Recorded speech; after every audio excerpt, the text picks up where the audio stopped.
Issue 274. We start out with Sonic fighting the Dracon cyber guy. Sonic uses his super speed to collapse a loop-de-loop on him, and when some rubble falls towards him, I guess Sonic spin-dashed into the ground to avoid getting hurt by it.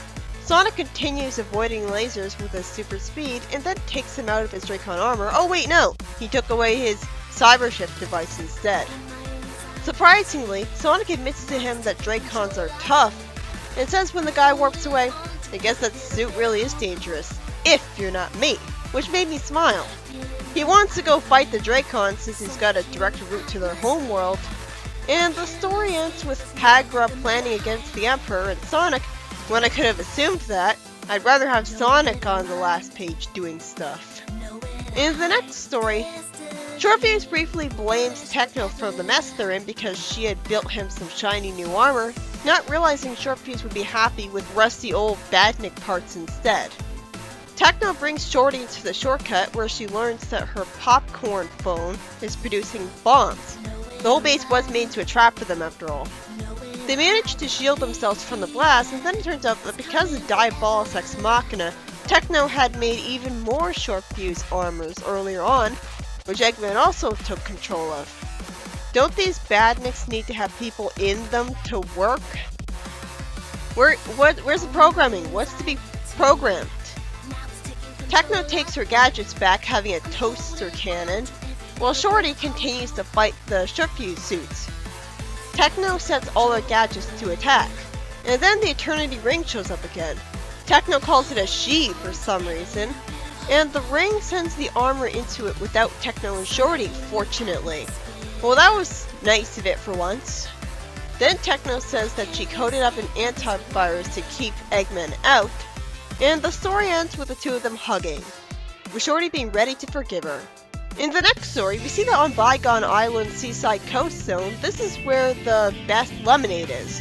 I'm not sure why the fan continuation decided to put back Big Discount Sally Acorn in any sort of prominent role whatsoever, let alone make her KBC's #1 squirrel. At least give her a different last name. Anyways, they meet up with Styx the Badger, whose dialogue is already annoying me. Discount Sally and her brother sit beside Styx, who I almost call Marine, and Topsy talks about how the job is to help out hurt civilians, and Styx saved the day because she knew all about the hidden tunnels to smuggle their medical supplies through. I guess from being properly paranoid. Styx looks really nervous, and she bitterly complains about KBC's propaganda against Sonic. It makes sense that she'd figure that out, being paranoid. Like, it's a good consequence. Surprisingly, Discount Sally says she knows Sonic's innocent, and Styx has my support here, saying, "Yet your company helped to destroy him?" I think I'd like Styx a lot more if her focus was on her paranoia most of the time, and all the variety of different ways that could cause things to happen, and her insanity actually had some sense to it, like being properly paranoid sometimes, rather than just random nonsense. Like she could be open-minded sometimes. Then we get a bunch of panels with detached text boxes, making me not even aware of which character is talking at any given time. We're given a recap about the smear campaign's issues. What is the point of all this? I know all of this already. What a waste of art and time and effort in comic space. Then Styx starts talking about a conspiracy about Gunn. I like hearing about this. See, this is what I might like Styx for if she had focus on this, because it's creative effort on the writers to come up with paranoid conspiracies for her. She says that Woolly Leaks tells of a secret cloning program, the Terrible Hedgehogs. She says Gunn also got artificial copies of a Chaos Monster and even used Star Post to emit a rage wave, preparing Lobians for an even bigger war, blaming this for Red Squirrel on Gray Squirrel aggression. Huh, that happens.